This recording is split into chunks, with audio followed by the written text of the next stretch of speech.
बहुत ही अच्छा मौसम हो रहा था और वहाँ पर सभी पक्षी एक साथ बैठे हुए थे और वहाँ रह रहे पक्षी एक दूसरे की तो बहुत ही ज्यादा मदद किया करते थे। कौवा तो अपनी अलग ही धुन में रहा करता था। उसको तो चिड़िया रानी बहुत ही ज्यादा पसंद थी और इसी वजह से वो उसकी सारी बातें माना करता था। लेकिन वहाँ चिड़िया रानी उससे ज्यादा बात नहीं किया करती थी, लेकिन वहाँ वो कौवा फिर भी उसके पीछे पड़ा रहता था। एक दिन सभी पक्षी आपस में बात कर रहे थे। अरे मेरे प्यारे जंगल वासियों, तुम्हें नहीं लगता हमें बहुत ज्यादा दिन हो गए हैं हम कहीं पर घूम के नहीं आए, बस यहीं ही पड़े रहते हैं।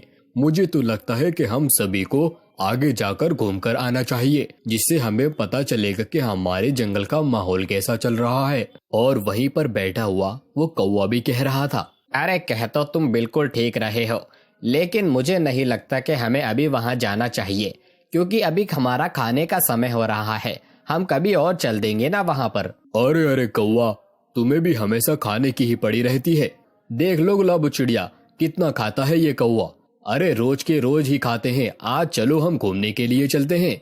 वहाँ बैठी हुई वो गुलाबो चिड़िया कहती है, अरे अरे अरे कौवा, चलो हम चलते हैं ना, सब घूम के आएंगे। चिड़िया रानी का तो बस इतना ही कहना था कि वहाँ पर कौवा कहने लगता है, अरे अरे क्यों नहीं, अरे क्यों नहीं, खाना तो हम बाद में भी खा लेंगे। आओ चलो आज जरा हम घूम कर आते हैं। और उसके बाद वहाँ पर वो सभी के सभी पक्षी आगे की ओर जंगल की सैर करने के लिए निकल जाते हैं और वहाँ चलते ही चलते आपस में बात कर रहे थे। अरे अरे कितना दिन हो गए थे हमें तो, हम तो यहाँ घूमने ही नहीं आ रहे थे। देखो तो हमारा जंगल कितना हरा भरा है और ना जाने हमें यहाँ पर कितनी खाने पीने की चीजें भी मिल सकती हैं। अरे अरे कह तो तुम ठीक रहे हो, लेकिन भाई अगर यहाँ पर कोई जानवर आ गया तो हमें बिल्कुल भी नहीं छोड़ेगा। तुम हमें बड़े शौक से यहाँ पर घुमाने के लिए तो लेकर आ गए हो। कि थोड़ी ही देर बाद वो वहाँ पर आगे की ओर आकर रुक जाते हैं और वहाँ पर एक नदी होती है और वहाँ पर उस नदी के अंदर मगरमच्छ भी थे। लेकिन इस सब का उन बेचारे पक्षियों को बिल्कुल भी मालूम नहीं था कि वहाँ पर मगरमच्छ भी हैं और वहाँ पर आपस में बात कर रहे थे। अरे अरे पक्षियों, मैं तो कहता हूँ आज हम नहा भी लेते हैं, बड़ा ही मजा आएगा ठंडे ठंडे पानी में। वैसे भी गर्मी बहुत ज्यादा हो रही है, तुम लोग क्या कहते हो? अरे अरे नहीं, अरे भाई हमें नहाने की अभी कोई जरूरत नहीं है, मुझे तो वैसे ही भूख लग रही है। चलो हमने घूम लिया, अब वापस चलते हैं। अरे अरे तुम अपने आप को देखो तो सही, कितने दिन से नहीं नहाए हो, आज नहा लोगे तो क्या हो जाएगा। अरे कबूतर, तुम्हें मैं बहुत देख रहा हूँ, तुम मेरे बारे में ही बोले जा रहे हो, ज्यादा ना बोलो। कि वहाँ पर वो बत्तख कहने लगती है, अरे तुम लोगों को नहीं जाना तो कोई बात नहीं, लेकिन मेरा तो नहाने का बहुत ही ज्यादा मन है। तुम लोगों को जाना है तो जाओ, मैं तो यहाँ से नहा कर ही वापस आऊंगी। अच्छा अच्छा ठीक है, तुम एक काम करो, तुम यहाँ पर नहा लो, हम वहाँ पास में ही खड़े हैं और जल्दी आना, हम साथ में ही वापस घर की ओर चलेंगे। और उसके बाद इतना कहने पर वो लोग तो वहाँ से आगे की ओर चले जाते हैं। लेकिन वहाँ पर वो बत्तख उस पानी में उतर जाती है और पानी में उतरकर आगे की ओर जाने लगती है कि वहाँ पर एक मगरमच्छ उसको आता हुआ देख लेता है और मगरमच्छ कहता है, अरे मेरे जीवन में ऐसा पहली बार हुआ है कि कोई शिकार मेरे पास खुद ही चल कर आया है। आज तो बहुत ही मजा आने वाला है, पेट भरकर खाऊंगा। अब तो मुझे किसी बात की कोई भी चिंता नहीं है, बस ये किसी तरह से जल्द ही मेरे पास तक आ जाए। वो ये सारी बातें कर रहा था और वो बत्तख भी वहाँ पर आगे की ओर उसके पास पास आ रही थी कि दूसरा मगरमच्छ उससे कह रहा था, अरे देखो हम इसको मिल बांट कर खाएंगे, ठीक है?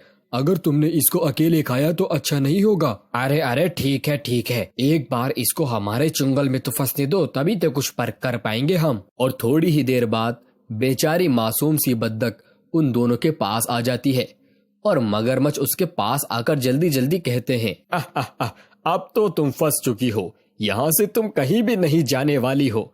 अब हमारे जाल में दोनों तरफ से फंस गई हो तुम। ये सब देखने के बाद वो बेचारी बत्तख कहती है, अरे मुझे छोड़ दो, मुझे घर जाना है, मैंने कुछ खाया भी नहीं है, मेरे छोटे छोटे बच्चे हैं, मुझे छोड़ दो, मुझे मत खाओ। लेकिन ये सारी बातें उस मगरमच्छ को कहाँ समझ आ रही थी।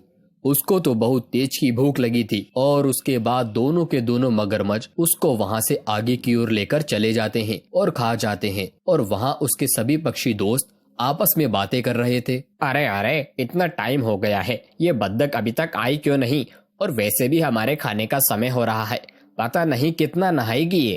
अरे मुझे तो लगता है कि वो किसी परेशानी में होगी, जब अभी तक नहीं आई है। हमें एक बार जाकर देखना चाहिए। अरे अरे अरे गुलाबो चिड़िया, तुम बिल्कुल ठीक कह रही हो। हम सभी को मिलकर एक बार वहाँ जाकर जरूर देखना चाहिए। और उसके बाद सभी वहाँ पर मिलकर उस नदी के पास जाते हैं और बेचारे वहाँ जाकर देखते हैं कि उस बत्तख को तो मगरमच्छ ने अपने मुंह में दबा रखा है। और ये सब देखकर कहने लगते हैं, अरे अरे अरे देखो, अरे हमारे दोस्त को उसने वहाँ पर पकड़ लिया है। उस मगरमच्छ से हमें, हमारी बत्तख को कोई बचाओ। और वहाँ चिल्लाकर वो कौवा कहता है, अरे अरे मगरमच्छ मगरमच्छ, उसको छोड़ दो, नहीं तो हम तुम्हें नहीं छोड़ेंगे। वो हमारी बहुत अच्छी दोस्त है, उसने तुम्हारा क्या बिगाड़ा है। इतना बोलते हैं लेकिन कुछ नहीं होता और निराश होकर वापस से अपने घर की ओर चले जाते हैं और बात करने लगते हैं।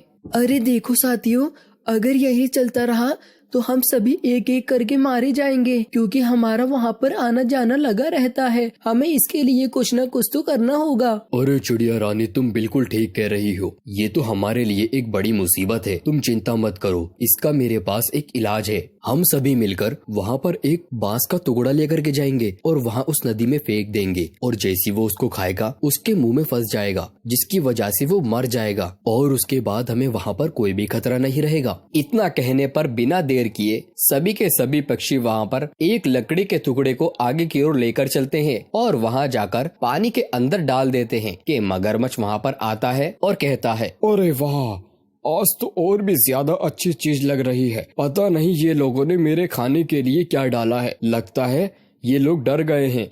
ये सोच रहे होंगे कि मैं इनको ना खाऊं, इसको खा लूं। अच्छा ठीक है, मुझे क्या पड़ी है, मुझे तो खाने से मतलब है। और उसके बाद वो मगरमच्छ वहाँ पर उसको खाने के लिए जाता है, और जैसे ही उसको खाता है वो वहाँ पर वो तड़पने लगता है, और तड़पते ही तड़पते वहाँ पर पानी के अंदर चला जाता है। और दूसरा मगरमच्छ भी उसको खाने के लिए आगे की ओर बढ़ता है, और वो भी वहाँ पर अंदर ही अंदर मर जाता है। और वहाँ पर वो पक्षी बात कर रहे थे, अरे अरे, मुझे लगता है ये मर चुका है, लेकिन हमारी प्यारी बत्तख हमसे हमेशा के लिए बिछड़ गई है। अरे अरे दोस्तों, अब हम क्या कर सकते हैं। चलो कोई बात नहीं, अब हमारे जंगल का कोई भी पक्षी इस मगरमच्छ के हाथों नहीं मरेगा। और इस तरह से उस मगरमच्छ को सबक सिखाकर वो सभी वहाँ से अपने अपने घर की ओर चले जाते हैं।